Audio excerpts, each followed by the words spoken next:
back to my channel. My name is Shelby and today I'm going to be talking about some of my most anticipated 2020 romance releases. I've seen a lot of people making this video recently and I figured I would as well. Some of these you might have heard of before and some of them might be new to you. I have about 20 here to talk about, so let's get right into it. The first book I have to talk about is Come Back For Me by Corinne Michaels, and this comes out on January 7th, and this is a second chance military romance. I don't know much else about it, but the cover looked really amazing and I do like Corinne Michaels' writing, so I think this will kick off the year really good. And then I have another for January, and that is You Were There Too by Colleen Oakley. In the tagline of this book, it says that a woman has to choose between the man that she loves and the man that fate has chosen for her. And I don't know anything else, but it sounds really good and I have a feeling it's going to be an emotional read. And then I have Love Her or Lose Her by Tessa Bailey. This is the second book in the Hot and Hammered series. This one comes out January 14th and I have an arc of it already, so I can't wait to get to it. I don't know the exact premise of this one, but I really liked the first book in the series and I've heard kind of mixed reviews on this one, so I'm kind of curious to see what I think. The next one I have is Stone Hearts by Amber Kelly, and this is the second book in the Poplar Falls series, and this one comes out January 16th, and this follows one of the characters that we saw in the first book, and it is a friends to lovers romance, which you guys know I love that trope, and it's a small town romance series, so if you like small town romances, this one might really interest you. The next one I have is Inappropriate by V. Keeland, and this comes out January 20th, and this is an office romance that I believe is told through emails, and I've been reading a lot of romances lately that are told in kind of an unusual format, like letters or emails or text messages, and I have yet to read one of her books that is just written by her and not with Penelope Ward. And then the next one doesn't have an exact date, but it has a month, and that is The Guy in the Middle by Kate Stewart, and this is the third book in the Underdog series. I think this might follow Lance, but there is no synopsis yet, so I'm not 100% sure. And she didn't put an exact date, but it says on Goodreads that it'll be published in January. The next one I have is Great and Precious Things by Rebecca Yarros, and this is due to be published on February 25th, and it is an emotional military romance. I don't want to know much else. I loved her 2019 release, so I'm so excited for this one. I think she writes the military experience so authentically because she is a military spouse, so I can't wait to get to this one soon. Then I have Undone by Kelly Rimmer, and this is the third book in the Startup in the City series, and this is also due to be published on February 25th, and I don't know the premise of this, but I really enjoyed the first two books in the series, so I can't wait to get to book 3. The next one I have is Teacher I Want to Date by Mia Kayla, and this one should be published in February, but it doesn't have an exact date, and the tagline just says A Mismatch Made in Heaven, and that sounds amazing. I really liked the other book that I read by her that is in the same world called Boss I Love to Hate, so I assume that I'm going to enjoy this one as well.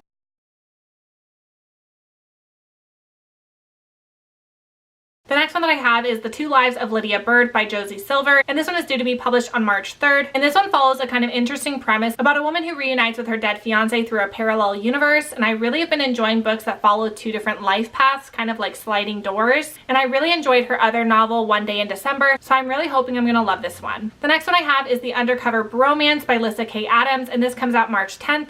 And this is the second book in the Bromance Book Club series. Don't know the premise, but I really enjoyed book number 1, so I'm just going to go into this one blind. The next one that I have is Old Fashioned by Candy Steiner, and this is the fourth and final book in the Becker Brothers series, and this one is due to be published on March 19th. This follows the final Becker brother, and he is a high school football coach, and I think he has a romance with someone he's about to work with. Can't wait for this one. I've loved every book in the series so far. The next one that I have is The Honey Don't List by Christina Lauren, and this comes out March 24th. I don't know what the premise is, but I generally really like Christina Lauren's books. Twice in a Blue Moon was kind of a miss for me, but I have high hopes that I'm gonna love this one. The next one that I have is The Happy Ever After Playlist by Abby Jimenez, and this one comes out on April 14th. I enjoyed but didn't love The Friend Zone, which was the first book in this series, mostly because I didn't like the infertility representation. I didn't think it was very accurate, but I don't think that comes into play in book number 2, and I liked the author's writing, so I have a feeling I'm gonna enjoy this one more than I did The Friend Zone. Then I have Always the Last to Know by Kristen Higgins, and this one comes out on June 9th, and this is a little more women's fiction versus romance, but I really enjoy her books, and they do usually have an element of romance in them. Then I have She's Faking It by Kristen Rockaway, and this one comes out on June 30th, and I really enjoyed Kristen Rockaway's release from this year, and that is How to Hack a Heartbreak, and this is another social media romantic comedy, so I really can't wait to get to this one. The next one I have is What You Wish For by Catherine Center, and this is due to be published on July 14th, and again, this one is probably more women's fiction than romance, but I think this one has a little more romance than a couple of her last books, and it's about a teacher who gets a brand new principal at the school, and it ends up being a guy guy that she used to have a crush on, and I'm assuming that it is their romance, and I'm really excited for it because I have loved her last 2 books. And then the last books have titles, but they do not have exact months or dates. The first one is Don't Let Me Go by Tegan Hunter, and this is the 3rd book in the Slice series, but I've really been enjoying this author's writing style, and I'm assuming that's going to come out in the early part of the year just because the last book came out I think in October. Then I have One Big Mistake by Whitney Barbetti, and this is the 2nd book in a series. I read the first one a couple of months ago and I liked it, and so I'm excited to see one of the side characters have their own book. The last one that I have is The Other Guy by Jennifer Van Wyck, and again, I don't know the month of publication, but I read another one of her books recently and I really liked it. And this one has a really unique premise. It is about a person who is number neighbors with a guy who is a total player. So his number is almost identical to another guy. He keeps having one night stands, and then when the girls go to text him, they accidentally text the other guy, and he's having to break up with them for that player. And he ends up, I think, falling for one of the girls that text him, and he ends up having like a texting relationship with her. Sounds really good, and I like this author's writing style, so I'm so excited for it. And then there are so many other books I am excited for that don't quite have titles yet, so I didn't want to include them. They just have like tentative dates and things like that, continuation of series, and just authors that I like, but I didn't want to include those just because there wasn't a lot of information yet. So those are 20 books that I am so excited to read in 2020. Let me know your most anticipated reads of 2020, and if you're interested in any of these, as always, I will link them all down below, and I will see you guys on my next one.